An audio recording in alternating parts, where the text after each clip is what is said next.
West Asia, the war has crippled aviation across the entire sector. For flyers are stranded across airports. Millions are stranded at airports like Dubai, like Abu Dhabi. There are people who are stranded at Doha. Air India has cancelled over 20 flights to and from West Asia. Air India has actually put out a statement saying the safety of our passengers, crew, that's top priority. Indigo too has cancelled flights to West Asia until the 2nd of March. Etihad has suspended all flights to and from Abu Dhabi as of now. That's the information that is coming in. So step-by-step approach is being taken, and this would indicate, Ambassador Dogra, that the apprehension is, at least for the next couple of days, the situation could remain rather fluid. Stability may be expected over the next 24 to 48 hours, looking at the reaction that comes in from Iran. Well, there are a couple of points to be made on this issue. Number one is Iran's message specifically to Saudi Arabia, though Saudi Arabia has not been hit so hard as yet. But Iran knew that Saudi Arabia was egging Trump on that he should attack Iran. So Saudi Arabia has been spared, as I said, so far. But the other countries have been told that if we get pinched, if we get hurt, you will also feel the hurt. And that is why the attack on some of the airports. But more than that, Iran's main targets were the American radar and other facilities in the Gulf countries, because they were the ones who were tracking Iran's intentions, Iran's capabilities, and Iran did, according to them, very well by wiping out some of these facilities, especially in Qatar and Kuwait and so on. Iran also wants to spread the message to the people that, look, we've been wronged, and if we've been wronged, we will not let Gulf Arabs rest. And it's sort of a message from Shia to the Sunni world. The other thing that Iran has done by concentrating on Gulf countries is to appeal to the Shia population there. People do not realize that Bahrain has a majority Shia population. People also don't realize that the oil producing part of Saudi Arabia is Shia populated largely. And some of the other countries have a substantial Shia population. So the acts of stay terror. with me for a moment, because as we were talking about disruption in aviation, not just in West Asia, but the impact it's happening across the industry and reactions that are coming in from India. Major disruptions. The Ministry of Civil Aviation has announced 444 flights are being cancelled today. 444 flights because of this escalating tension in West Asia involving Iran. The Ministry of Civil Aviation and the Director General of Civil Aviation, in a statement, have said that they're in close coordination with carriers to ensure safety and compliance of all rules and international norms amidst airspace closure across parts of West Asia after military strikes and retaliatory attacks. Passengers are now being advised to check and confirm their flight status with the airline before traveling to the airport. Major Indian airports are on operational alert to handle any diversion that may come.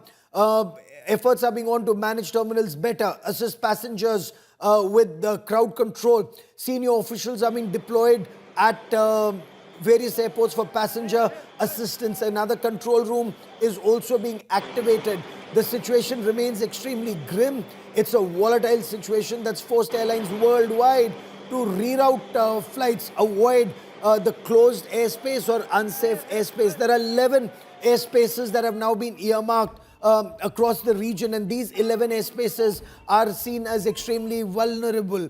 Some airspaces, NOTAM has been issued. NOTAM is notice to airmen, which means there should be no flying except designated military aircraft, rockets or missiles, as the case may be. Once a country issues a NOTAM, no civilian traffic moves in that area. So much of Persian Gulf region and West Asia, it's now restricted.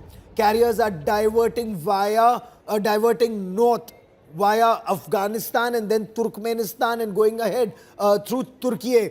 And this actually squeezes the global air routes, the global corridor between the Iran crisis. And do keep in mind, there's also the war that's happening between Russia and Ukraine. So skies there are restricted, skies here are restricted. Dubai airport was targeted by an Iranian drone, causing some disruptions. Abu Dhabi airport saw stranded passengers because of operational delays. Bahrain airport also reported a hit by an Iranian drone. Regional tensions continue to escalate. A lot of reactions also coming in. We get you this report. Tensions are escalating in Middle East after US and Israel have launched strike against Iran, and even Iran has retaliated, which has directly impacted the air traffic around the Middle East and the South Asia. Currently, I am here at the IGI airport, and I'll show you behind me on the departure board. You can see the flights towards Middle East and Europe have been cancelled. According to DGCA, around 410 flights were cancelled yesterday, and around 444 flights are expected to get cancelled today, which is directly impacting on the passengers, those who are coming here. Here.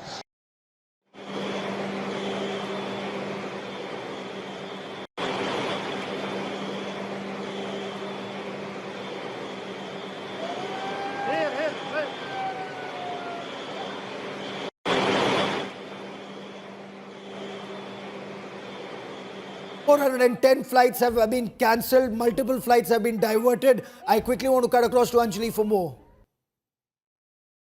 Well, absolutely, Gaurav, as you were rightly mentioning about the closure of airspaces in several countries in West Asia. So because of the tensions and the crisis in West Asia, the flight operations have been massively impacted. Now, we'll quickly walk our viewers through the old route, the pre-crisis route, how it used to look like for a flight which was to fly from India to Europe, and how the route looks like now. So this is the original route, how it looked like before this crisis, before the tensions in West Asia. So if you talk about the route, it used to start from India, it used to be over Pakistan, then Iran, and then also passing through Iraq and Turkey, and then eventually Europe. So now this is a route for a flight from India to Europe, but this has now changed. If we talk about the current route, because of the airspace closure in West Asian countries, because of the tensions, of course, the route has now been changed. The route has been diverted. Now the new route looks like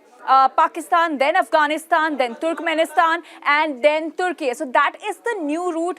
The flights have been diverted on the new route. So this was the old route before the crisis, before the tensions in West Asia. But the route has now changed. The new route is over Afghanistan, Turkmenistan, and Turkey. We'll also show our viewers how the new route looks like. As you can already see, the air traffic, because of the closure, because of the airspace closure over Iran, there are no flights that can be seen over Iran, and not just Iran, but other countries in West Asia also. Now, this is how the new route looks like for a flight from India to Europe. It flies over Pakistan, then Afghanistan, then Turkmenistan, and eventually to Turkey, and then Europe. So this is the new route because of the diversions, and because of this, as you can see, the route now becomes longer. The earlier route was shorter, and this new route is a lot longer than the previous one. Now we'll also take a look at what are the implications of this diversion,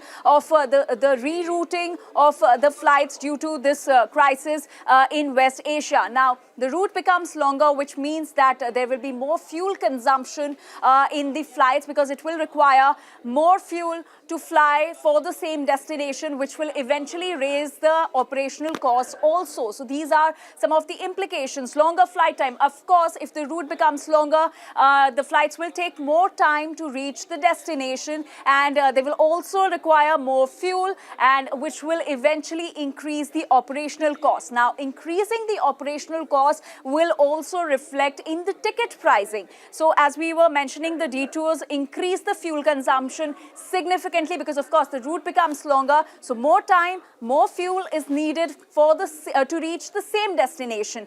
Now, increased operating costs, of course, because of the fuel that increases, and also the working hours of the crew that's managing the flight, higher ticket prices, because the operational cost increases, that eventually raises the ticket prices also, and that the passenger has to bear the brunt of the higher ticket prices because of the higher operational costs. So airlines may pass increased costs to passengers, and that is what is being seen, and that is what mostly happens, that the airlines pass this increased burden to the passengers, which reflects in the form of higher ticket prices of these airlines because of the rerouting, the diversions, and of course the route becoming longer. So these are the implications. Revenue loss due to flight cancellations. So some flights have been diverted, but there are a lot of flights which have been cancelled. And in fact, even in the flights that have been diverted, there are several cancellations that the airlines are facing. So there's massive revenue loss to the airlines also because of these diversions, because of the cancellations, and the congestion in alternative corridors, as we just saw in the pictures, because even the new route is a usual route for the other airlines. So now, because some of the airlines have diverted to these routes, there is massive congestion that is being witnessed on these routes because of the airspace closure in West Asian countries. Longer routes increase aviation's carbon footprints also. So not just operational costs and time, but it also has an impact on the environment, as there's more carbon footprint due to longer routes and more fuel consumption.